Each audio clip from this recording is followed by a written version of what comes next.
What's up? It's Josh Hewitt, Top 4 Fitness. Once again, it is time to do it with Hewitt, and I'm here with Coach Ty Woolner. How you doing, brother? Hey, man. Good to see you. Good. We go way back. Worked at the same training studios back in the day, and today we're going to hit a little bit of a back workout. But I thought we'd have a little chat before, because we're both on a really similar path as far as personal growth and self-discovery and helping others grow, not only improve physically but also spiritually and mentally. All the above.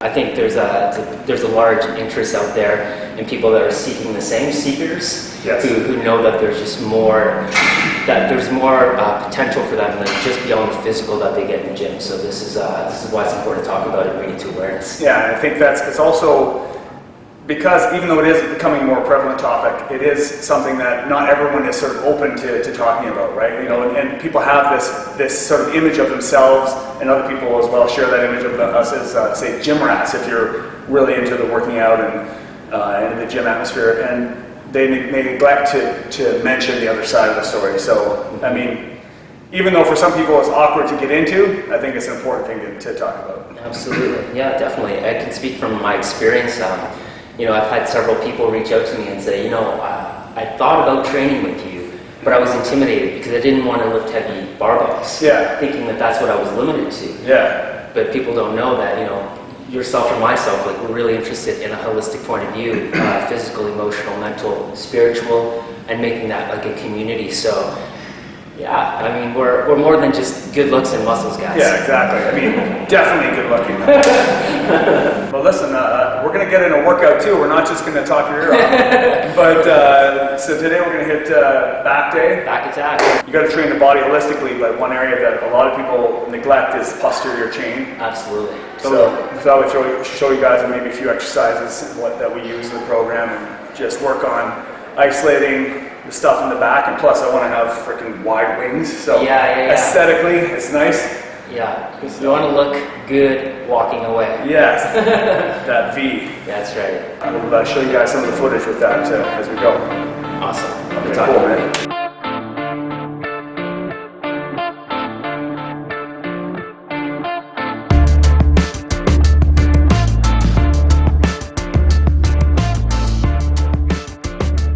I think this all ties in, like the physical, mental, emotional, spiritual. I mean, a lot of people think if you're really into the personal growth and spiritual growth that you're not into the working out and the other side of things, but it all ties in. Yeah, 100%. Totally agree with that. And for me, the value of working out is lost if I'm just working on the physical portion. Mm-hmm. Like the strength that I acquire physically, if I'm not able to put that into application in other parts of my life and become a better person and to treat people differently and make an impact in this world, then I feel like there's a real disconnect. Yeah, no, I totally agree. And I think that's one thing that I know for myself when I first got into the iron game, so to speak, it was as a compensation for feeling insecure or feeling a little bit skinny or weak. And I started to lift to compensate for that, and it was all about the physical. I wanted to just be bigger and stronger, and I was I intentionally sort of neglected the other side of myself because I thought that made me weaker, to sort of acknowledge the other side of the spiritual side of myself, or the self-awareness. But thankfully, through making this part of my lifestyle, I've sort of realized that being physically active, taking care of your body, training, movement is very much tied into the rest. In fact, through even yogis and other practitioners throughout the world are using physical methods to help achieve self-realization. Yeah, no, I totally agree with you, Josh. I can relate to that too. I think this earth plane that we're on is a real healing ground, and you can only hide from your spirit for so long. If you come to this earth plane, you've come here in a deeper mission to heal. There's no doubt about that. There's a bigger meaning to this lifetime than just growing up, having a family, and dying. So your physical is just a vessel. It's just a means for you to have those processes of healing. So again, if you hide, the spirit will talk, and your body will have to listen at some point. Yeah. Hopefully, you get that in time before real sickness comes. There's this saying. that if you don't find a way to motivate yourself to make some changes now, life's going to come around and motivate you in a way you might not like later on, which is often a form of sickness or illness or injury. So, and now that I'm incorporating meditation into my routine as well, they go hand in hand, and I've found I can make mindfulness and meditation part of my training, just being very aware of my body, not being distracted by thoughts here and there. That's amazing. I mean, they say feeling is healing. So the fact that you're using your physicality as a means of meditation is key, because I get a lot of people who say, well, I don't have time to meditate. I hardly have time to work out.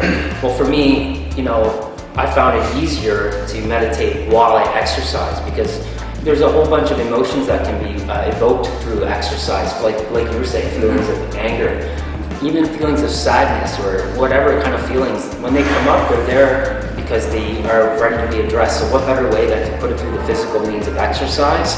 That's why we feel so amazing afterwards.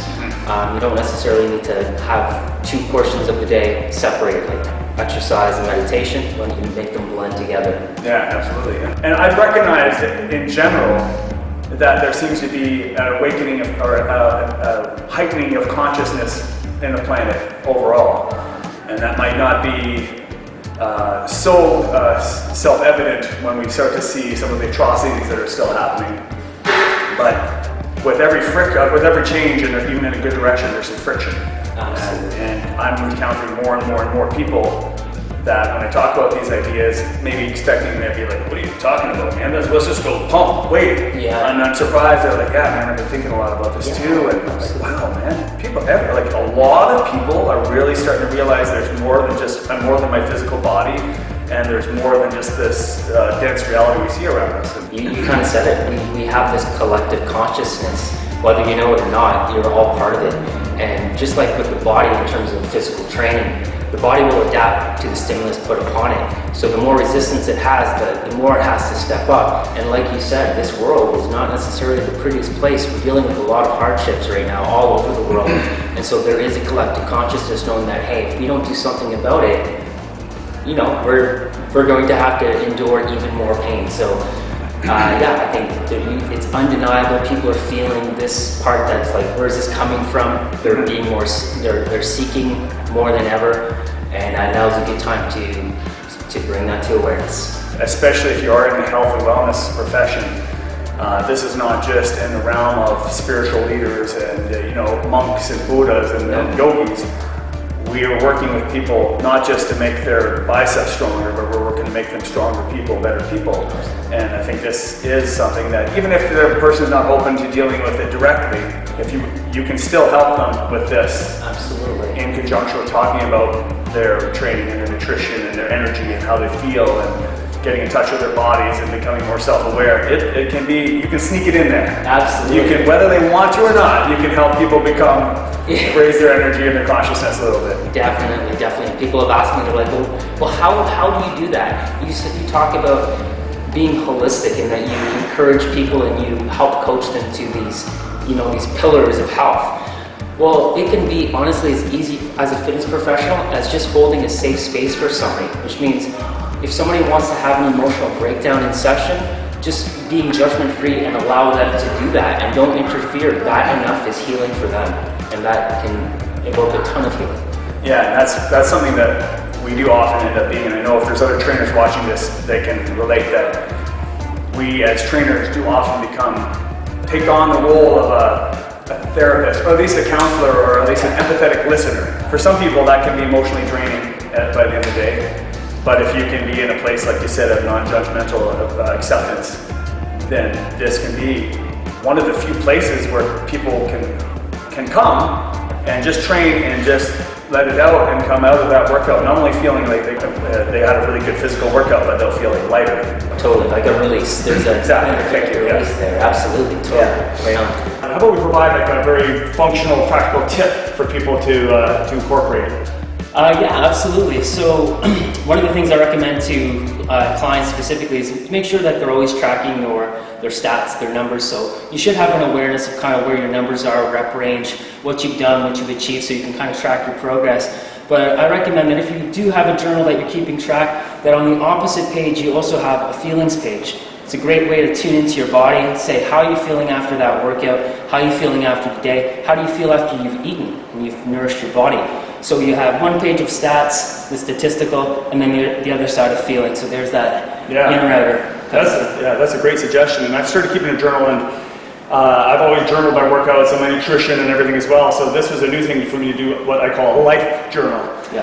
And not only that, but I've also been just journaling something that stood out to my attention in that day, or a realization I had, or something that was like an epiphany where I'm like, wow, man. As far as a suggestion that I have is incorporating some form of mindfulness, whether it's formal mindfulness meditation, where a lot of people think, oh, I don't have time for that, or oh, I can't stop thinking, or if it's just informal mindfulness, where you just take that attitude of being very present in whatever it is you're doing. And this is easier with very routine activities where you don't have to interact. So that could be just brushing your teeth in the morning, having your shower. If you're eating alone, eating very mindful, taste the food, chew it, feel it in your mouth. If you're going for a walk alone in the park, just be very aware of your footsteps on the ground and what's happening around you. That's a form of meditation. And the cool thing about mindfulness in particular as a form of meditation is it doesn't mean you have to be without thoughts. It just means let your thoughts come, but be aware of it. That's all it is. Don't get carried away with it. If you're having a bad day and you're having depressing thoughts, just realize that you aren't your thoughts. Just analyze and observe the thoughts, much in the same way you're saying you can get from journaling. Awesome, man. This is great. All right. Look forward to doing it again soon. Thanks for tuning in, guys. Until next time, stay strong.